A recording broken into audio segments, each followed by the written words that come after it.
one-on-one with him. I just essentially heard the press conference along with everybody else. So we've not exchanged any direct comments with the SpaceX team and NASA and everyone involved. And yeah, I think this, just to echo the NASA administrator's comments, I think this is a day that I think everyone can be proud of. That it's a good day to be. This event is something that all of humanity can get excited about. It's just a fundamentally positive, good thing, and you know, I think we need more positive, good things in this world. Well, I mean, just speaking straight from the heart, on Wednesday during the first countdown, I'd say that my adrenaline was railed at 100%. And when the launch was called off, it went to 0%. It was like I just basically collapsed and slept the longest time I'd slept in probably a year. Then oddly enough today, I don't know, it felt like just the fates were aligned, and I didn't feel nervous, it felt like it was going to work, and it felt like the right thing was going to happen. So for whatever reason, I did not feel nervous.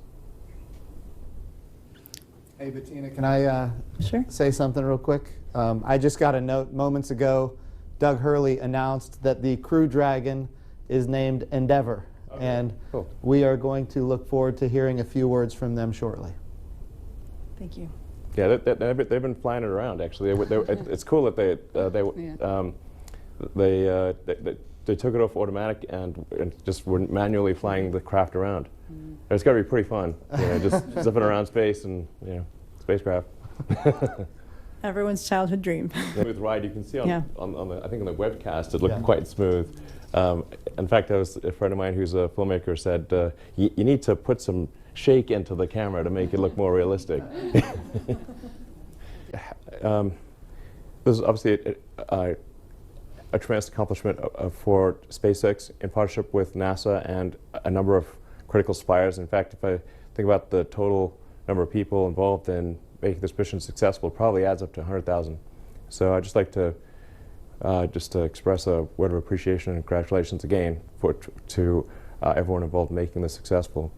And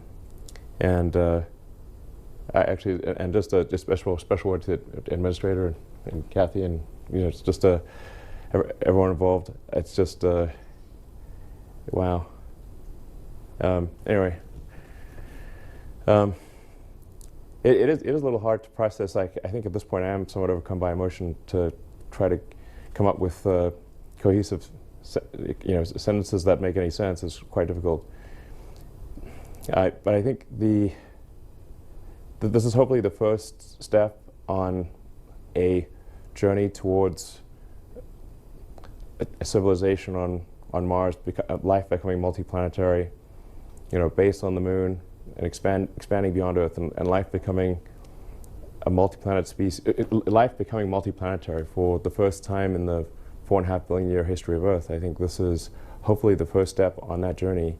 It will require a tremendous amount of innovation and technology development to make going to orbit and ultimately beyond orbit a routine matter where thousands and perhaps ultimately millions of people can travel to other planets. That's what we really need to achieve over time. That's obviously a very difficult goal, but that's seeming increasingly real with what happened today. That getting people to orbit finally after 18 years. If we are able to increase the rate of innovation, then life can become multiplanetary. This is the goal we should strive for.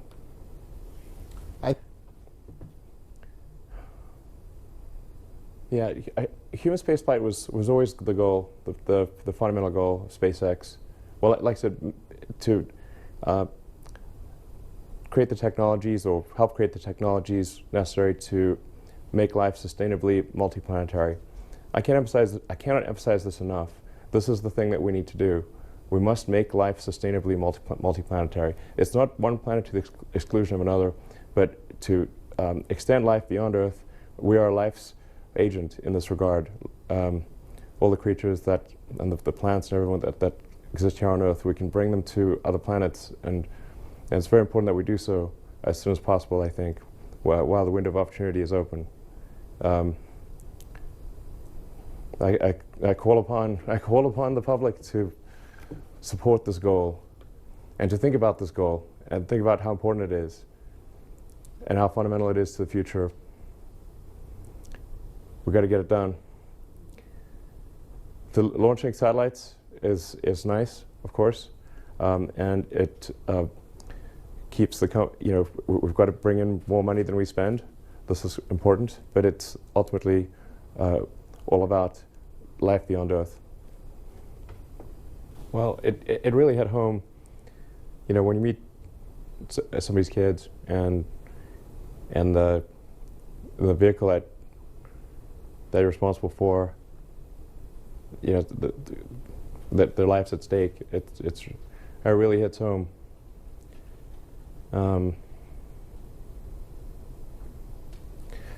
So, there's still.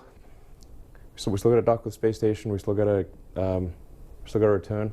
I think there's an argument that the return is more dangerous in some ways than the ascent. So we don't want to declare victory yet. We need to bring him home safely. Make sure that we're doing everything we can to minimize that risk of re-entry and return.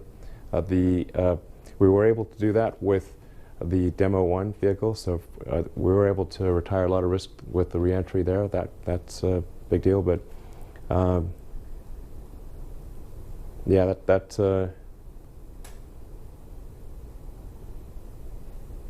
anyway, we can get it choked up here.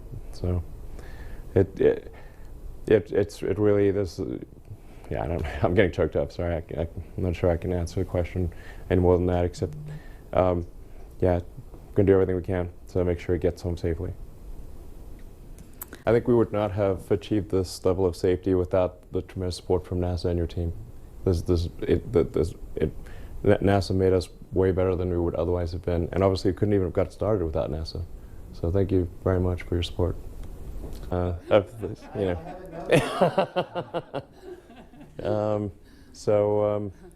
I'm optimistic in general, so I guess that extends to schedules too.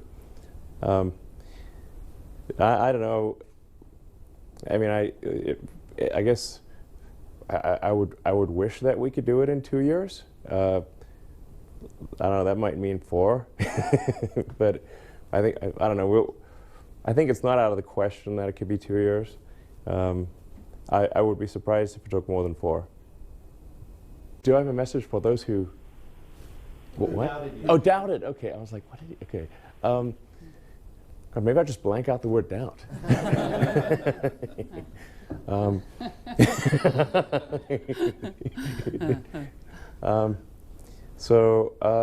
No, I mean, to be totally frank, I doubted us too. So I thought we, had maybe, when starting SpaceX, maybe had a 10% chance of reaching orbit. So to those who doubted us, I was like, well, I think you're probably right. I mean, the number of times that I was told, like, because I was taking the money that I earned from PayPal and rolling it into to create SpaceX and Tesla, and I ended up spending it all. It wasn't the intention, but almost both companies went bankrupt. Frankly, 2008 was a tough year. It took us 4 attempts just to get to orbit with Falcon 1. But a lot of times I was, people would tell me this joke, like, how do you make a small fortune in the rocket industry? You start with a large one, is the punchline. And I was like, okay, I already heard that joke 12,000 times, Anyway, and it almost came true. We just barely made it there, that 4th launch of Falcon 1. That's all the money we had for that 4th launch. And then, and that wasn't even enough to save the company. We also then had to win the NASA cargo resupply contract. So that came a little after, a little bit later, or towards the end of 2008. Those are the 2 key things that saved SpaceX. Otherwise, we would have, not made it. So, So hey, I think those doubters were, their probability assessment was correct, but fortunately, fate has smiled upon us and brought us to this day. So that's going to wrap it up for us here at the Kennedy Space Center.